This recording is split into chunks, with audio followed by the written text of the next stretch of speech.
Hola, ¿cómo están? La función de este pequeño video es hacer una devolución general de nuestro primer trabajo práctico. Les pido que se tomen el trabajo, hay una devolución individual y personal que fue hecha a conciencia.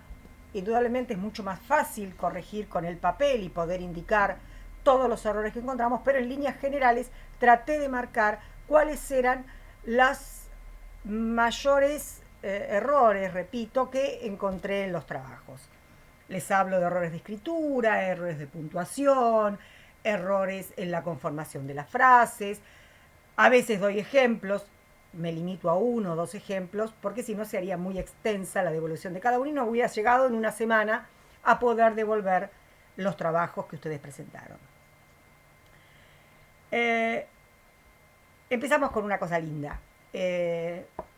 Realmente se cumplió un poco esa idea que propuse y que planteé en el video de presentación de generar un puente, de sentirnos interpelados por una literatura de hace más de 400 años. Realmente eso sucedió y se nota en los trabajos y creo que increíblemente la lectura de Sigea fue muy importante incorporar. Les aclaro lo que les aclaré a muchos y muchas en las correcciones. Sigea es parte del canon. Parte del canon porque las mujeres no formaban parte del canon. Fue una decisión de cátedra que tiene que ver un poco con todo un movimiento que no es nuestro de Mar del Plata, sino que se va dando en España y en diferentes países, de recuperar esas voces silenciadas.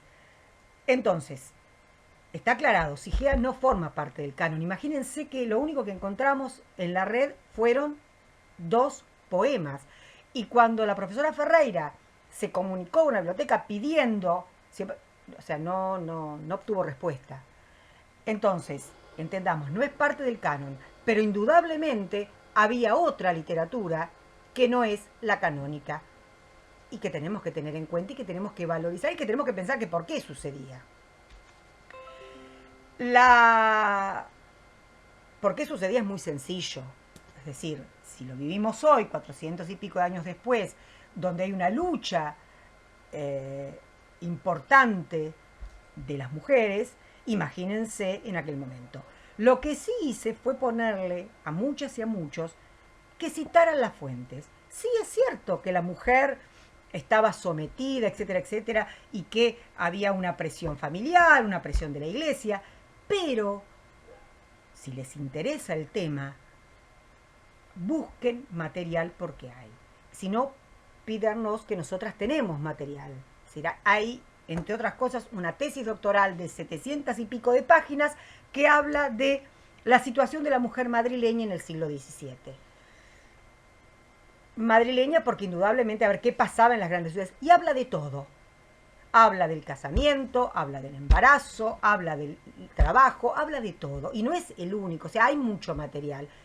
Al que le interese, tenemos material para brindar. Entonces, no larguemos afirmaciones simplemente que sí, era así, pero bueno, debemos sustentarlas con el material pertinente. Igual que hay otros casos en los que se recurre a la enciclopedia personal, filosófica, literaria, está perfecto, pero necesitamos que eso esté avalado por la referencia a la fuente, citándola o en una nota al pie indicando que esos datos fueron extraídos de tal o tal lugar. Se hace referencia a Aristóteles o algo que dijo Horacio, bueno, citarlo. O sea, es un trabajo académico y tenemos que defender lo que afirmamos. ¿Se entiende? O sea, eso vayan haciéndose el hábito porque es lo que se pide. Se pide la referencia, se pide el número de página, siempre.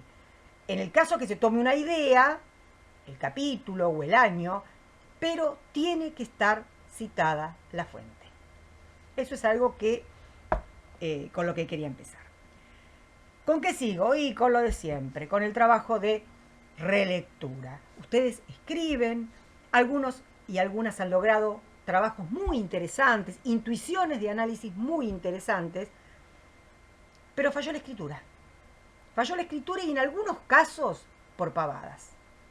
Es decir, ¿por qué? Por no haberlo leído un par de veces antes. Por ejemplo, hablar de octavos reales. O sea, es una tontera.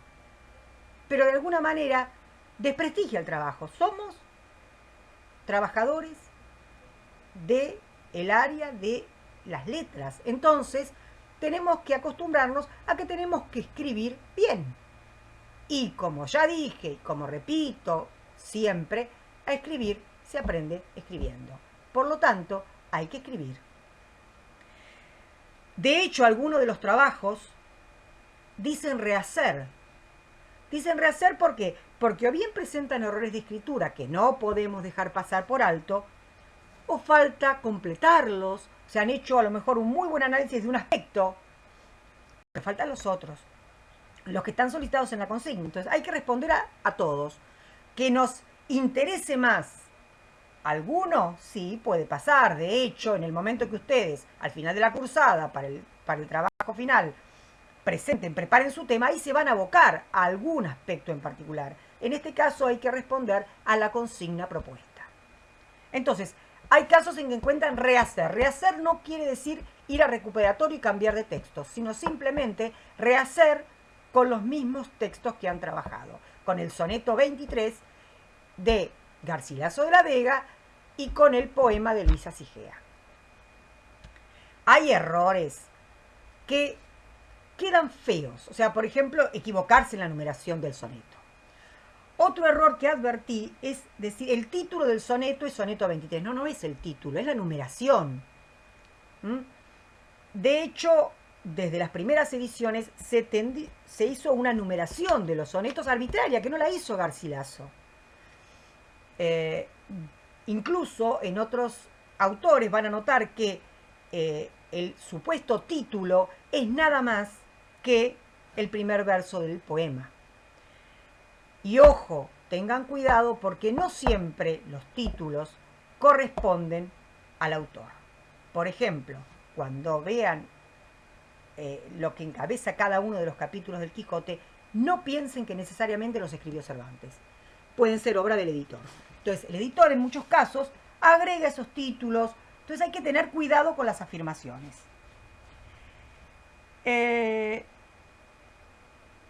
Vuelvo al hecho de la interpelación por el texto.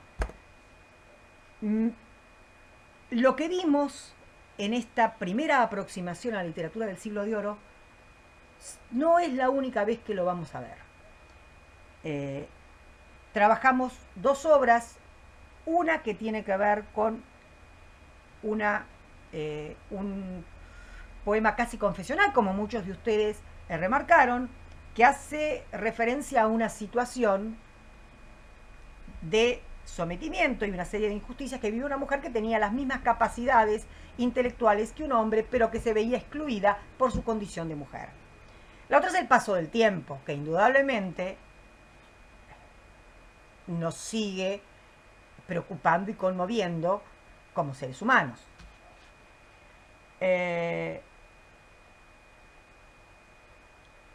Entonces, repito, esto que encontramos, esta primera aproximación, que alegra porque uno se da cuenta cuando ha aprendido el texto, cuando ha sido abordado con un cierto entusiasmo. Ojo con las deducciones. Ojo con las deducciones. Nada nos dice en el soneto de Garcilaso que está dedicado a su amada. Nada. Es decir, ustedes lo dedujeron. Porque quizás sea la interpretación más lógica, pero en el texto no está. Y nosotros analizamos textos. Si quieren agregarlo como una sugerencia, podría tratarse siempre en un potencial. Pero si no está en el texto, no afirmemos lo que no está.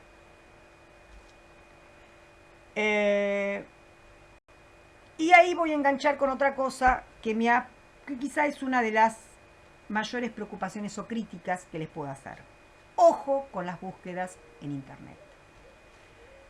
todos y todas recurrimos en el momento de escribir trabajos a mucho material que afortunadamente se encuentra disponible en la red. Imagínense nosotras que trabajamos Siglo de Oro, ¿cómo haríamos para un congreso que nos vamos a ir a España a consultar la biblioteca? No. Y hay muchas cosas que no están acá. Que cómo accedemos, y son las actas de congresos, publicaciones en revistas, etcétera, etcétera, que encontramos en la red. Ahora bien, primero, si yo tomo algo de la red, tengo que citar la fuente. Fundamental. Ojo con tomar determinados términos que les pueden parecer operativos, pero que resulta que me he encontrado con que está en 20 trabajos, entonces es mucha sintonía de pensamiento entre ustedes. Hay dos que fueron el top 10. Uno es la rima aletargada. No es muy común, porque aparte no es aletargada la rima. Quizá lo que están refiriendo es al ritmo del poema, pero la rima aletargada. Y ojo, eso es uno de los top 10. El otro es referirse a Garcilaso como un autor icónico. ¿Se dan cuenta? Aletargado, icónico. Es muy raro que todos se les haya ocurrido, o sea, no todos, pero un buen porcentaje de los trabajos, o sea, no es, lo han sacado de algún lado. Entonces, ojo, podrían haber dicho, como dice fulanito de tal, encontramos una rima, que sigo, no sirve el concepto porque la rima no es aletargada.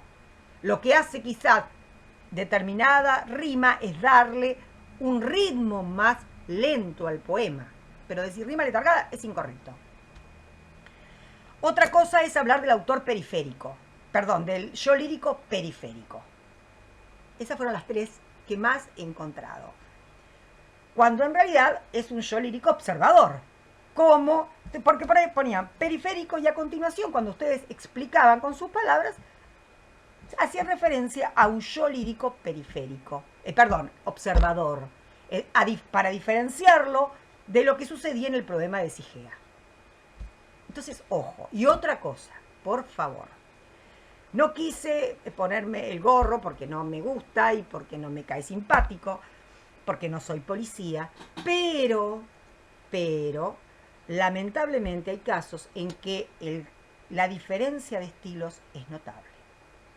Hay momentos en que hay una prosa muy correcta, muy solvente, y momentos en que indudablemente han sido escritos por ustedes, como cuando unen un tema con el otro, cuando se refieren a la... cuando hacen la introducción o la conclusión. Son estilos muy distintos. Es una prosa muy correcta y en otros momentos con bastantes errores. Se nota. O sea, tendría que haberme metido a copiar y ponerlo y buscar en la red. Me pareció horrible. No lo hagan porque no sirve, no les sirve a ustedes. O sea, no se va a aprender a escribir así. Entonces, la función mía no es ser un policía, sino ser una docente y tratar de decirles algunas cosas que creo que les van a ser de utilidad. Recién empiezan casi su carrera.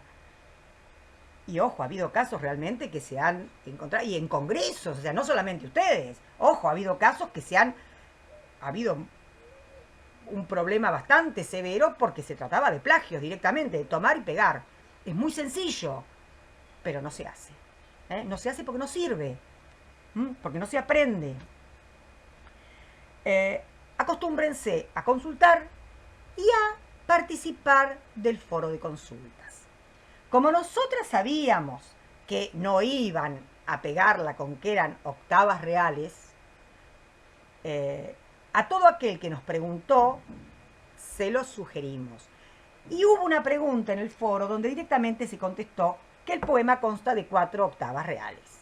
Cuando ustedes buscasen cómo se estructura una octava real, qué tipo de rima tiene, qué verso tiene, iban a encontrarlo.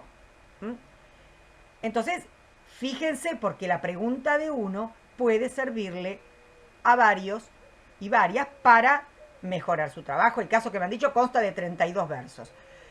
Un error que ustedes no tenían por qué saber, pero bueno, cada estrofa se considera de algún modo independiente. Entonces no es que haya que continuar con las letras A, B, C, D, F, G, porque imagínense que si es un poema que consta de 10 octavas reales no alcanza el alfabeto. Y hay un caso, y eso no es grave, y eso no es culpa de ustedes, no tienen por qué saberlo, que varios han citado que en la segunda octava real hay una rima sonante. No es una rima sonante, es un pareado imperfecto. A ver, hay errores, es un error, pero es una rima consonante, porque la octava real requiere de rima consonante. Entonces, por eso es que les aclaro, es un pareado imperfecto. Pero eso no fue en demérito de calificaciones, porque indudablemente, si hubiésemos podido trabajar en clase, hubiésemos tenido el tiempo de consultarlo, esto no hubiese sucedido. Citen bien, hay normas a las que se respeta a nivel internacional, que son las normas APA. Entonces, aprendan, acostúmbrense a citar. Y se los he marcado eso a nivel personal. Acostúmbrense a estructurar el trabajo, eso lo aclaramos, tiene que tener una introducción, un cuerpo del trabajo, desarrollo y una conclusión que se infiere de el trabajo realizado, del análisis realizado. No tienen que ser llenar palabras para quedar bien. No sirve eso. Ojo la puntuación, hay casos que pasan a hablar de un tema a otro y nos ponen punto y aparte. Entonces, no, revisen la escritura y repito, si hubiesen releído, no hubiese habido algunos errores que son bastante elementales. De cualquier manera, para cerrar y no hacer esto extensísimo, en próximos trabajos tengan en cuenta, lean lo que les indiqué, porque les va a servir para el parcial y les va a servir para las próximas entregas de trabajos prácticos. Relean, sé que están con el tiempo justo y a las corridas, pero no queda otra porque si no se deslucen trabajos que, repito, hay algunos con unas intuiciones de análisis muy interesantes que se desmerecen por una cuestión formal que puede ser subsanada con una autocorrección. Cualquier duda, cualquier cosa que no compartan, no hay ningún problema, me la plantean, no tengo la verdad absoluta, corregí a conciencia, pero repito, por favor no se queden ni con dudas, ni con sugerencias, ni con apreciaciones. Estamos acá a la distancia, pero estamos para ayudarlos y ayudarlas a transitar de la mejor manera la cursada, a que se entusiasmen con esta literatura que vale la pena, que es muy importante en el devenir de la literatura en habla hispana posterior. Así que quise, que esto sea una consideración general, porque me refiero específicamente a cada trabajo de manera personal. Y repito, aquellos y aquellas que encuentren en el trabajo rehacer, tienen que trabajar con los mismos textos y tener en cuenta las correcciones marcadas. Nos vemos pronto, estamos en contacto, cuídense mucho.